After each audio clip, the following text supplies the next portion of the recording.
This is too hard. I'm not going anywhere.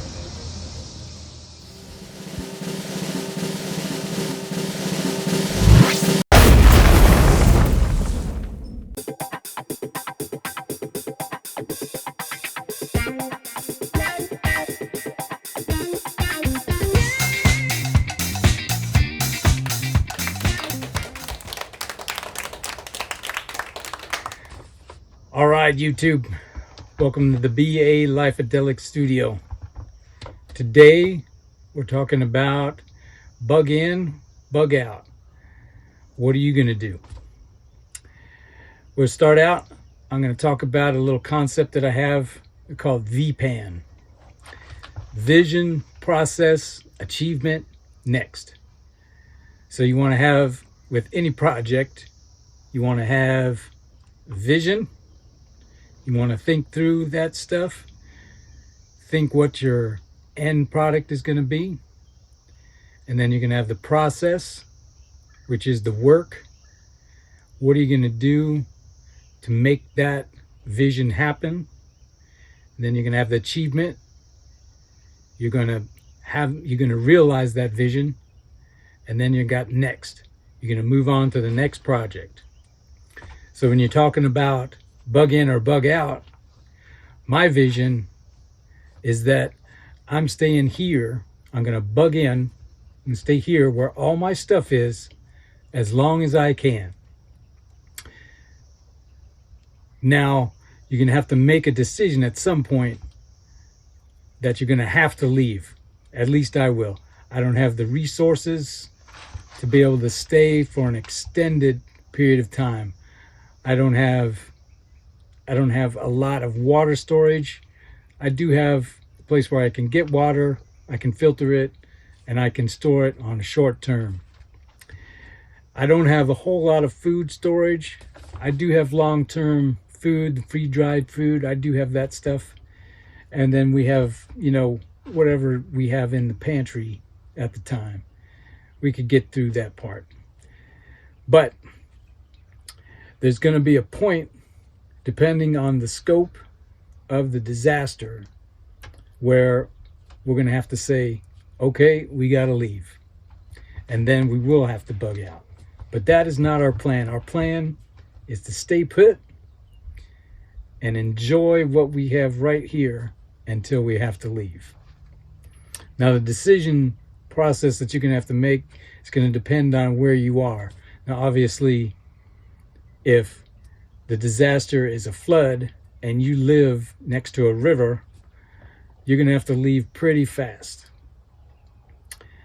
If you live on the side of a volcano and that volcano is going to erupt, you got to leave. So that's what your plan has to be. Fortunately for us, we don't live near a volcano, and we don't live close to where it's going to flood the house to where we're staying. But we are affected by flooding as far as travel. Some of the area can become flooded where we can't pass through. But as far as bug out, myself and Mrs. BA Life-Adelic, we are not going to put on a backpack and hike into the woods, live under a tarp, hunt small game, and forage for whatever we can find in the woods. We're going to stay put. We have resources to do that. We have hydrocarbon conversion devices. We have photovoltaic conversion devices and large energy storage devices to where we could get by relatively comfortably. Relative meaning better than living under a tarp in the woods. So we'll talk about scope of disasters.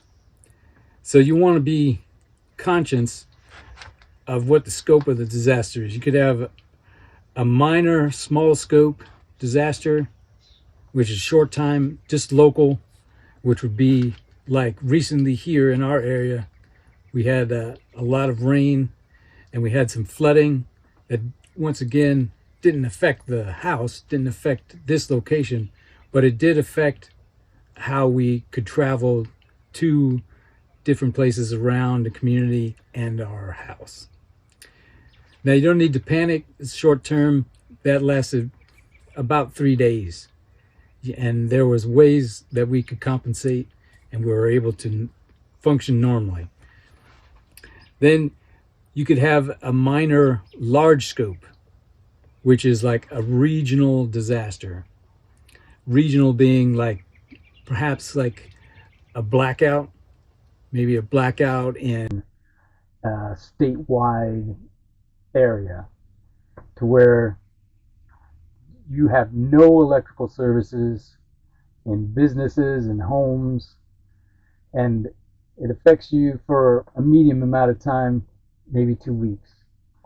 That's happened around here with ice storms. It's where people have been without power for a considerable amount of time.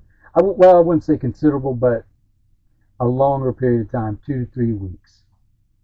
Then you have a major disaster, which is like a national area, nationwide, for a long time. You're talking 1 month to 3 months.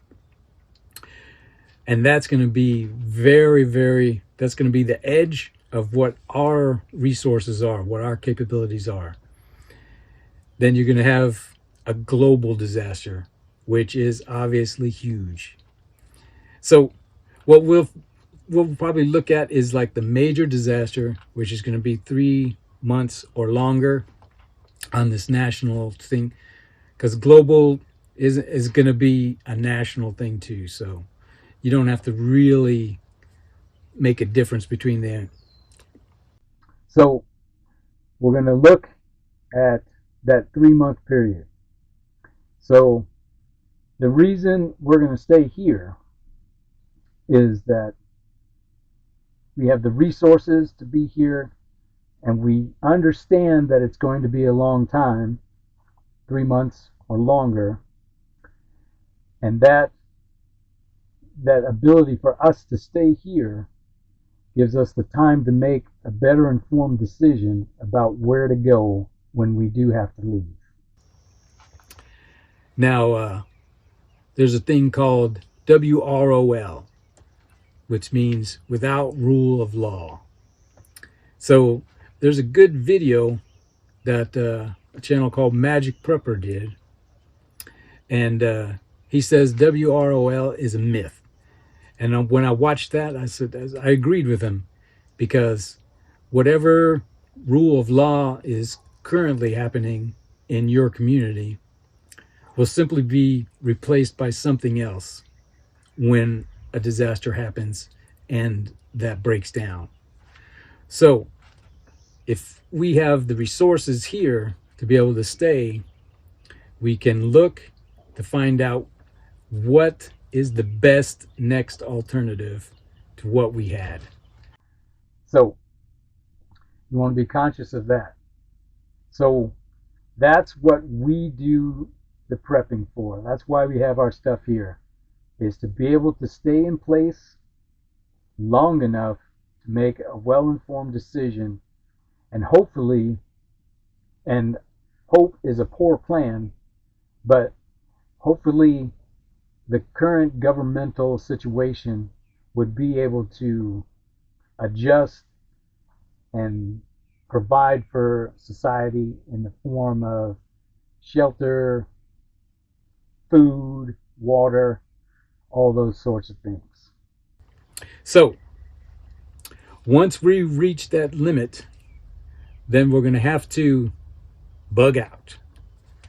And of course, we have the ubiquitous bug out bag with all that stuff. There's thousands of videos on YouTube you can watch about bug out bag, so I really won't go into that much. But when it comes to bug out, we're going to talk about another concept that I call Whiskey 3 Hotel. That'd be WWWH. And that would mean when to leave, where to go, what to bring, and how to get there. So that's stuff that you're going to use in your V-pan for your vision. You're going to look in your vision for that bug out. You're going to look at those considerations, that Whiskey 3 hotel. And then the process would be gathering that stuff, putting it together in that bag, and then achievement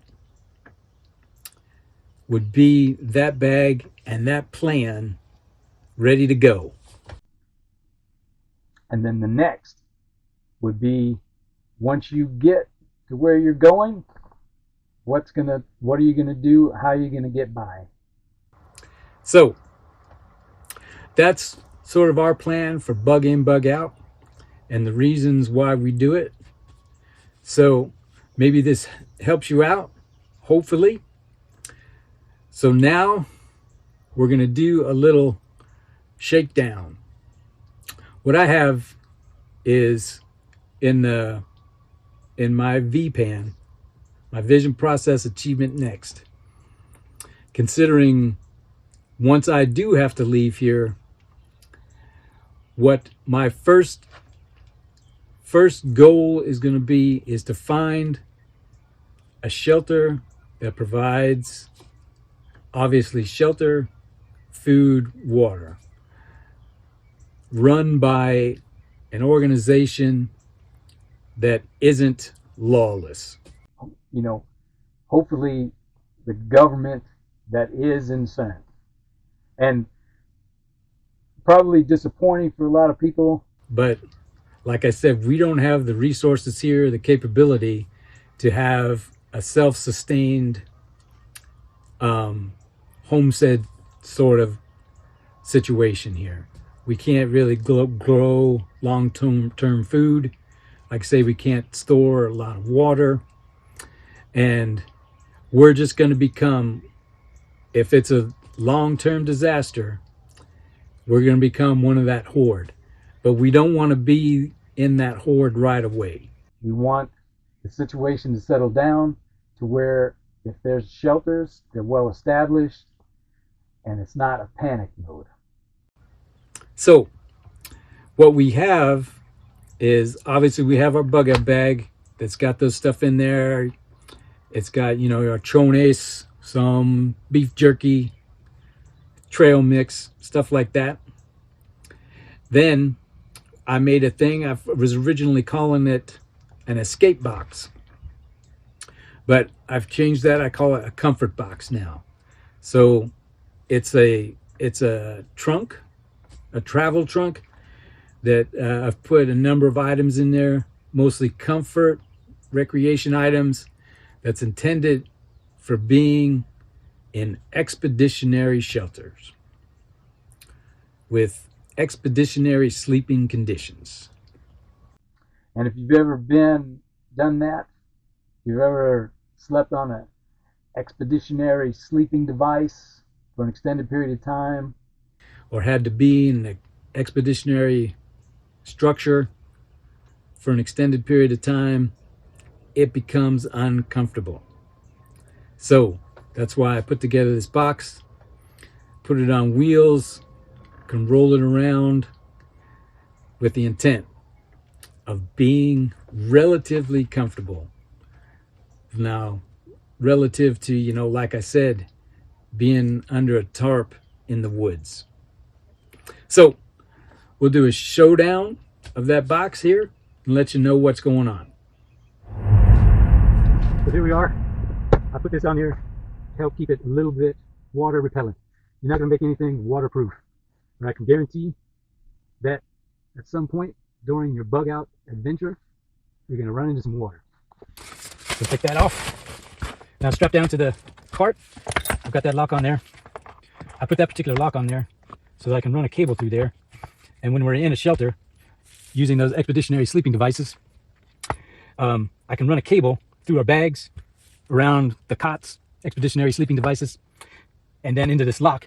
And then if we're not there it's going to be a big hassle for somebody to take it. And if we are there and we're sleeping or whatever, somebody tries to take some of the stuff, it's going to make a racket, and it's going to be hard to take it when you got to drag everything with you. So that's the reason for that. Let's open this up.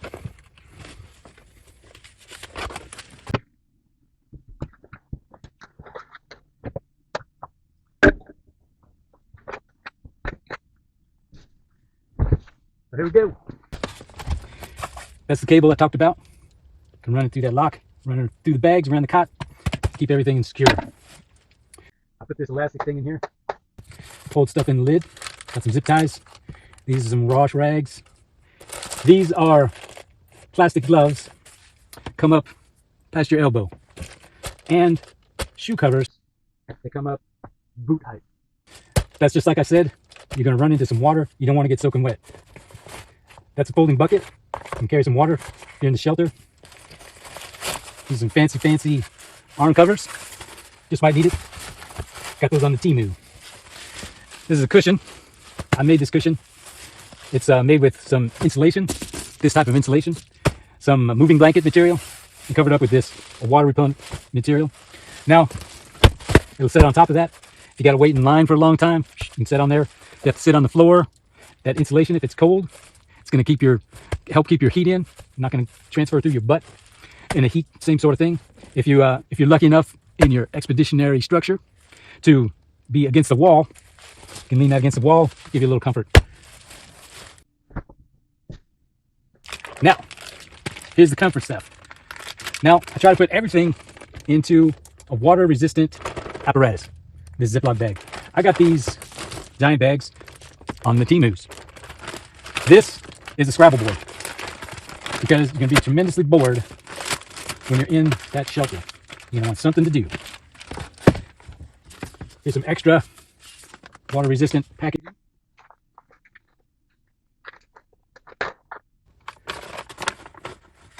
In here is extra Scrabble tiles. So you play a super long game of Scrabble.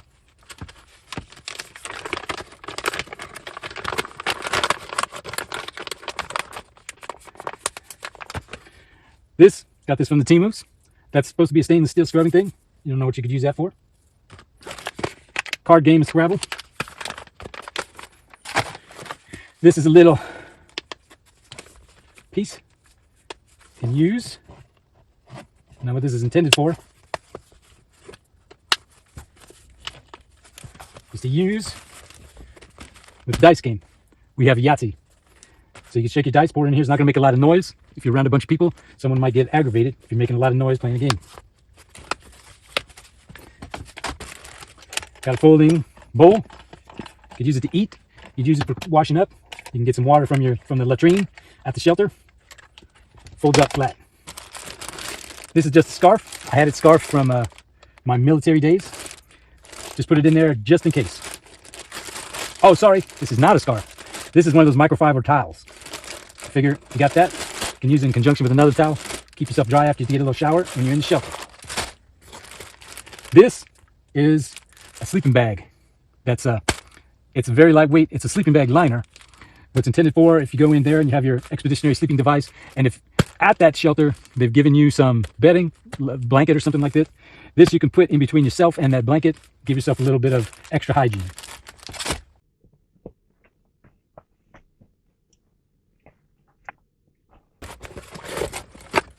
Toilet paper. This is a little container I got from the Temus. But I figure it's nicer to have it in that container for transport, storage. When you got to take it out, you can tote it with you to the bathroom or wherever you're going to have to do that. You got that nice and good. Inside, it says waterproof, but I guarantee if this sat out in the rain for a day, might not make it. We've got some extra toilet paper in there to refill.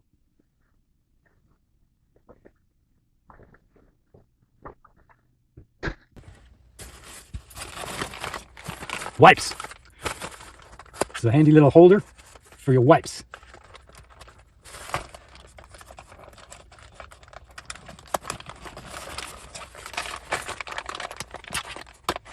Well, you know. There are wipes in there. There's some more waterproof bags.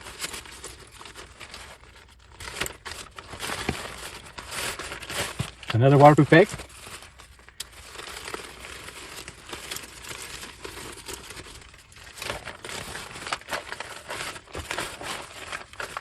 Another handy bag.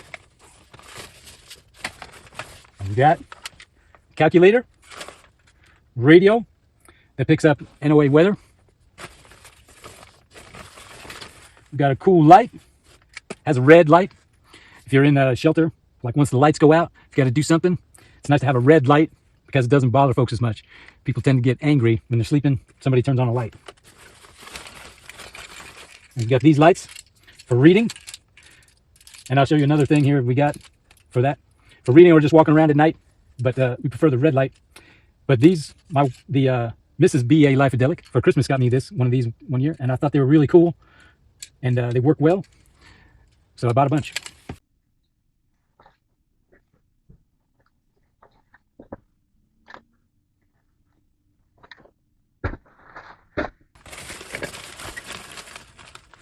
Got some more paper towels. I had to cut it down a little bit, but there's some shop towels in there,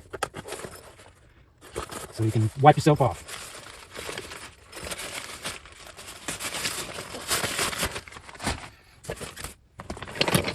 Nice waterproof package. We've got some writing material, playing cards, some more tablets.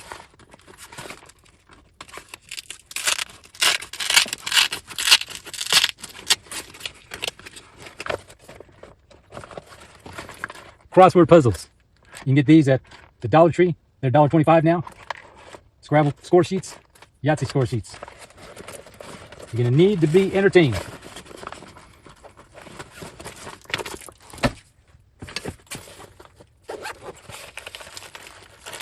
Got the regular Scrabble cards. Got a little foldable cup.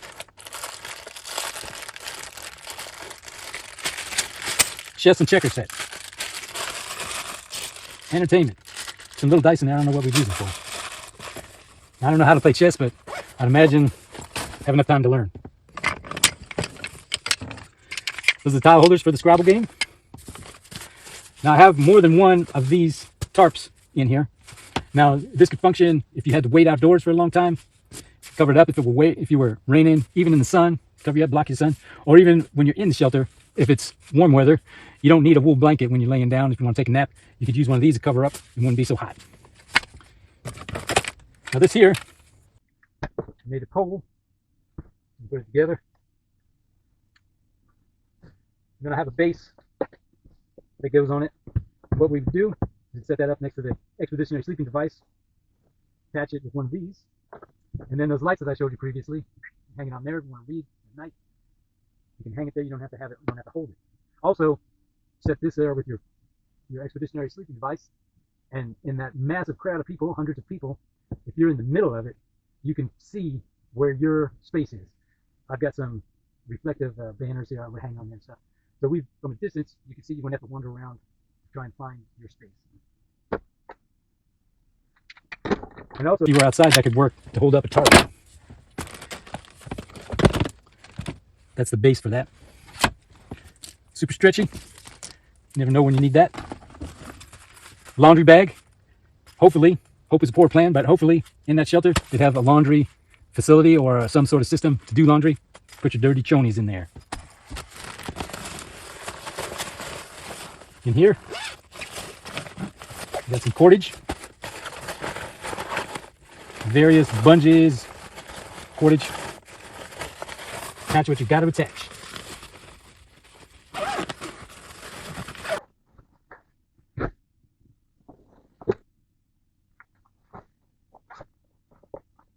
Now this is a little toolkit. 5-gallon bucket opener. Weird wrench. You don't know when you're going to need that. Another wrench. You can see it there. Got that flexible tape measure. Little scraper. Scissors. That's a key. Water key. And I've got various tools there. Pretty nice screwdriver set. Various tips. Pry bar. You never know when you're going to have to pry something open. Nut drivers. Another adjustable wrench, multi-wrench. That's about it. And I have some of these security bits. If you're in a shelter there, you don't know what you're going to need to take apart. Good to have a toolkit. Ooh.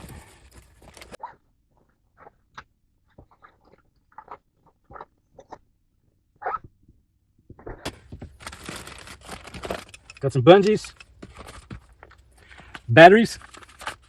Got AAA, AA, packaged the same way. There's a plastic case there, waterproof, water repellent. Of course, got some extra blankets, put in the water repellent.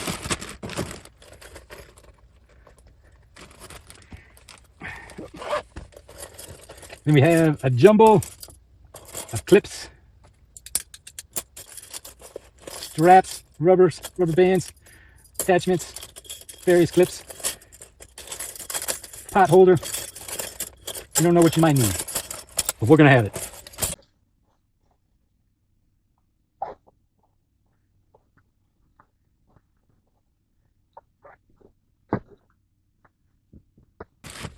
Flip-flops, shower shoes, you're gonna need them. We got some writing stuff here, nice little pick, can opener. Inside there is some erasers for a mechanical pencil, leads for the mechanical. There's those reflective banners I told you about to hang. Red light filter lens, flashlight, extra spoon, writing devices. This will hold soap. Various attachments, some long chopsticks. You don't know what you're going to need. These are inflatable pillows. Another folding cup. A door wedge. Another cable. Miscellaneous strap. I've got this. Might be considered a weapon. It's not real heavy. And if they search this box, they might compensate this or confiscate this. But that, man, if you poke somebody in the head with that, that would really hurt. This will come apart. It's got a little blade. I don't know if you slash somebody with that. But if I just smack somebody with that, it might make them think twice if they were trying to get my stuff. Here's some more various clips. Some blanket pins, smaller clips. A chain. Who knows? More blankets in there. And I've got these things. These are pretty cool. You can loop a rope through there, tighten it down. You don't have to tie a knot. It'll hold it. So those are pretty cool. If I had to tie something up pretty good.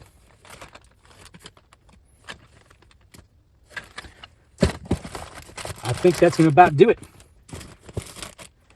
So, if you got to go, be as comfortable as you can. Think of this. Hopefully, this might give you some ideas, give you a vision of a box you want to make. Also in here, there's some chem lights, various chem lights. But you never know what you're going to need, but you do know what you're going to want. So, we're going to pack this back up, and we'll be back at you later. All right, YouTube. It's going to wrap it up for this one. But I hope this video gave you a little help with your VPN. I'm going to say a little something about PMA, positive mental attitude. That's going to help you get through this, any kind of long-term event. If you don't focus on all the bad things, take it one day at a time, and you accomplish what you need during that day, it's going to give you a positive mental attitude, and you're going to get through it. So, this is BA's Life-Adelic. Thanks for watching.